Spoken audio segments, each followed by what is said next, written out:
Hey everyone, welcome back. Today, we're breaking down the upcoming Trump-Putin summit in Alaska. Why it's happening, what's really on the line, and what could come out of it. The meeting has garnered widespread attention. Given the rarity of direct engagements between US and Russian leaders, especially on American soil, so let's unpack what this means.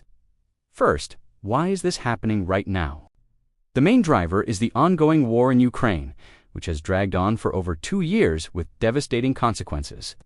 Donald Trump, who remains an influential figure in American politics, is pushing for a diplomatic solution, hoping to pressure Putin into ending the conflict. The summit is set in Alaska for a few reasons. It's neutral, ground remote, but safe. And symbolically important because it's on American soil, but far from Washington's spotlight. This location choice signals a willingness to meet halfway, literally and figuratively. Now, let's talk about what's at stake here. The big issue is the future of Ukraine. Trump has suggested something called territory swaps, where Ukraine might give up some areas in exchange for peace. This idea has caused serious concern in Ukraine and Europe.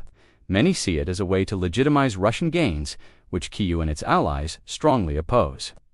Ukraine's President Zelensky and leaders across Europe have made it clear that any peace deal must include Ukraine's agreement and protect its sovereignty. No decisions about Ukraine should happen without them being involved. NATO is watching closely. The Secretary General called the summit a test to see if Putin is truly willing to negotiate peace.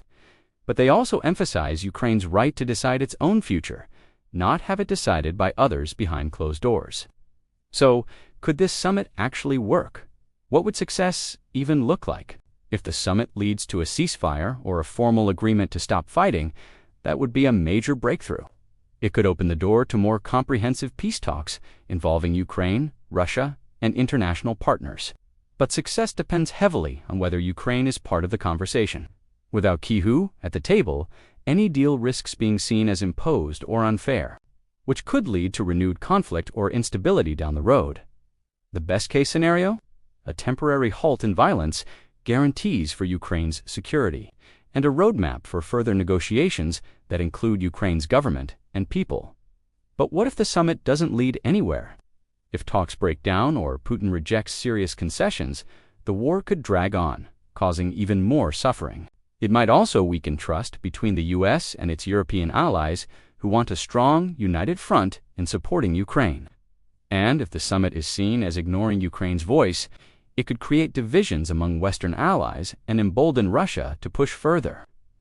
Looking beyond the war itself, this summit has bigger geopolitical implications. For Trump, this is a chance to reassert influence on the world stage and potentially reshape his political legacy.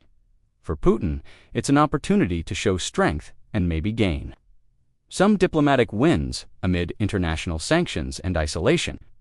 For the US and NATO, it's a delicate balancing act, supporting Ukraine's sovereignty while trying to avoid a wider conflict. And for the rest of the world, this meeting is a reminder that diplomacy is messy but necessary. Sometimes the toughest talks happen in uncomfortable places with complicated players. As the summit approaches, keep an eye on a few things. Will Ukraine be directly involved? What kind of agreement, if any, will come out? And how will European allies react? Ultimately, this summit is more than just a handshake or a photo op. It's a chance to push toward peace, or risk making the situation worse. If you found this helpful, please like, subscribe, and share your thoughts in the comments. Do you think the Trump-Putin summit can really make a difference? I'd love to hear your take. Thanks for watching. See you next time.